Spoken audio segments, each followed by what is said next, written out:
ప్రేమగల మా తండ్రి, నమ్మకమైన మా దేవ, మా రక్షకుడు నీ ప్రియకుమారుడైన క్రీస్తు యేసు వారి నామంలో ఈ నవంబర్ 16వ తారీఖు శనివారము అయ్యా, నీ యొక్క జీవగ్రంథంలోని కీర్తనల పుస్తకం 1 నుంచి మరి మా తండ్రి 150 కీర్తనల వరకు రోజుకు ఒక్కొక్క కీర్తన మరి మా తండ్రి యూట్యూబ్లోకి అప్లోడ్ చేయాలనుకుంటున్నాం.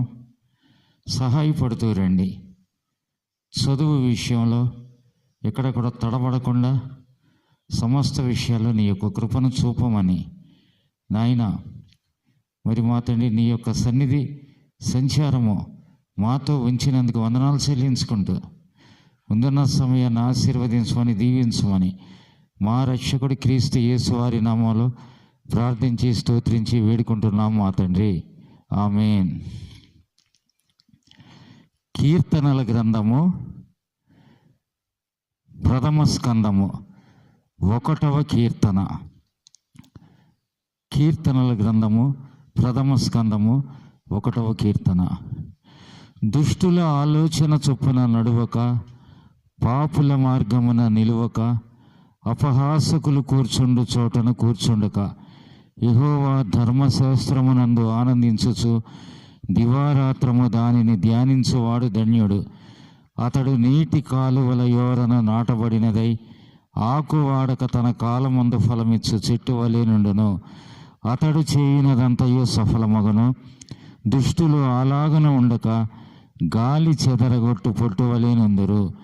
కాబట్టి న్యాయ విమర్శలో దుష్టులను, నీతిమంతుల సభలో పాపులను నిలువరు. నీతిమంతుల మార్గము యెహోవాకు తెలియను, దుష్టుల మార్గము నాశనమునకు నడుపును. ఈ యొక్క 1వ కీర్తనలో మొత్తము దుష్టులు, పాపులు, అపహాసకులు ఈ యొక్క 3 నడవడికల గురించి ఇక్కడ రాసి ఉంది. దేవుడు వ్యతిరేకించేవి 3 నడవడికలు. మనిషిలో దేవుడు కోరుకోని అంశాలు ఈ 3. 1 దుష్టత్వం, 2వది పాప కార్యాలు, 3వది అపహాస్యం. అలాంటివి ఈ 3 కార్యాలను దేవుడు కోరుకోడు. ఇక్కడ దావీదు యొక్క కుమారుడు యొక్క జీవితం, అబ్షాలోము జీవితంలో ఈ 3 కార్యాలు ఉన్నాయి. ఈ 3 కార్యాల ద్వారానే దావీదు ఎంతో శోధింపబడ్డాడు, వేధించబడ్డాడు, ఎంతో కూడా బాధను అనుభవించాడు.